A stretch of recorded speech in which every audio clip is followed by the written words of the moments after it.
Quel est le seul pays au monde à avoir utilisé la bombe atomique? Je dirais que c'est les États-Unis, d'après le spectacle. Parce qu'ils ont bombardé le Japon. Ah ouais.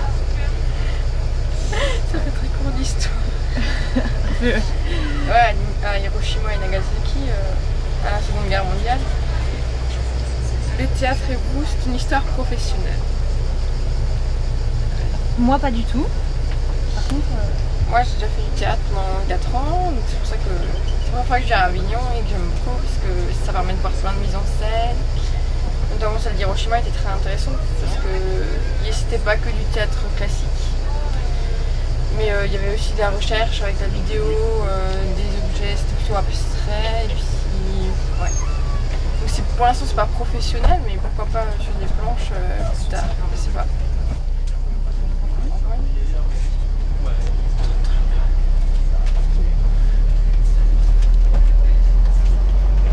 Si vous aviez 2 adjectifs pour décrire le festival IN d'Avignon, quels seraient-ils?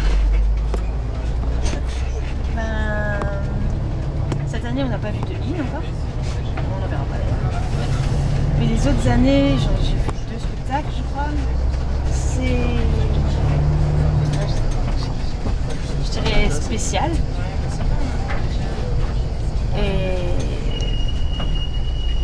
je préfère le off. Voilà. On va dire que c'est un objectif. Et moi j'en ai aucune idée. Je suis pas encore testée. Voilà. Sorti. Alors, quel est le seul pays au monde à avoir utilisé la bombe atomique? Les États-Unis.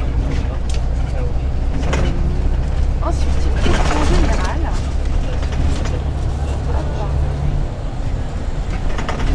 Le théâtre et vous, c'est une histoire professionnelle. À la base, c'est une histoire en fait toute bête. Je suis passionnée de théâtre depuis que je suis gamine et j'en ai fait mon métier. Je suis programmatrice. J'aurais aimé être comédienne, mais jamais osé passer le pas. Et donc, au final, je suis programmatrice, donc je suis de l'autre côté de la scène. Ce qui me plaît vraiment beaucoup. Question Hiroshima.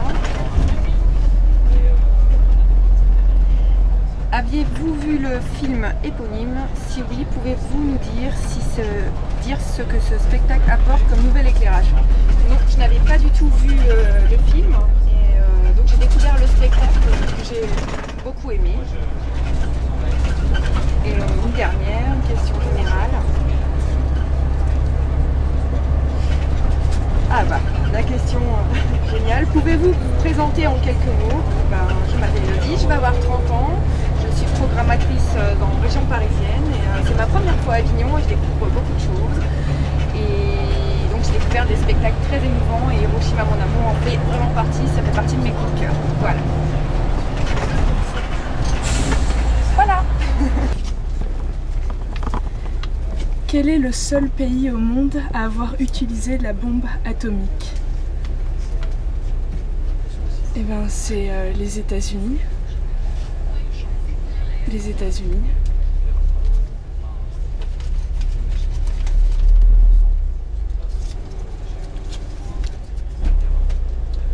Le personnage japonais qui s'exprime en arabe, dérangeant ou pas? Eh bien, pas dérangeant, mais justement, c'est ça qui... Enfin, dérangeant, oui, parce que c'est justement... on n'a pas un japonais, on a la figure typique de ce qui peut nous déranger nous en France, un arabe, et c'est ça aussi qui fait tout le sens de la pièce et qui peut faire qu'elle nous touche encore plus présentée ici.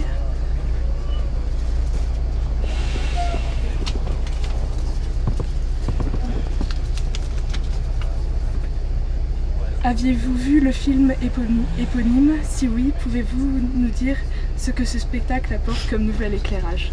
J'avais pas vu, non, j'ai pas vu le film de René. J'avais juste lu la pièce par contre, et bon, je connais un petit peu quand même le film de René.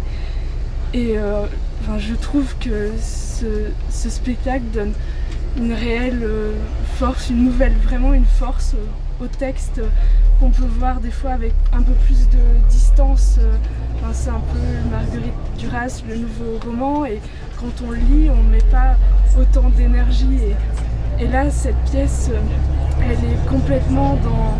Elle donne envie de se donner, d'être dans le don de soi, de s'ouvrir.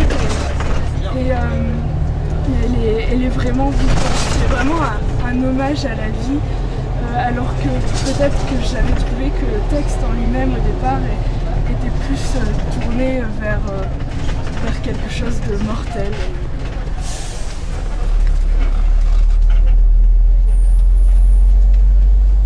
Voilà, c'est tout. Avez-vous déjà vu un spectacle que vous voudriez recommander à vos amis ou à vos ennemis? Oui. En tout cas pour le recommander à mes amis, mais même à mes ennemis, parce que quand un spectacle est bon, il faut le recommander à tout le monde. Je pense par exemple à Apprivoiser la panthère, que j'ai vu à la Manufacture le premier jour où je suis arrivé ici. Voilà, je pense que c'est un spectacle à recommander vivement, autant à ses amis que ses ennemis. Voilà, ça vous plaît? Elle était pas mal cette question. Allez, j'en fais encore une ou deux parce qu'il y a encore quelqu'un derrière moi. Pouvez-vous vous présenter en quelques mots? Alors je suis David Gauchard, je suis metteur en scène de la compagnie Unijambiste. Et cette année j'organise les Night Shots à la Manufacture à 22h30 le soir. Voilà.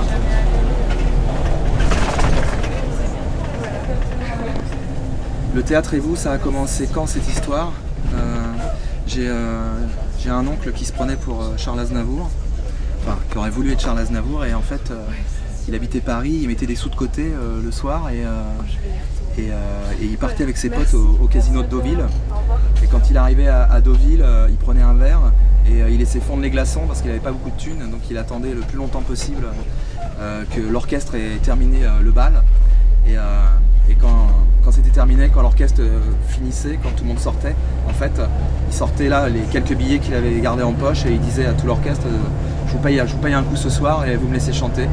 Et donc il chantait pour le serveur qui remettait les chaises sur la table, des chansons d'Aznavour. Je crois que ça vient de là, quoi. Merci.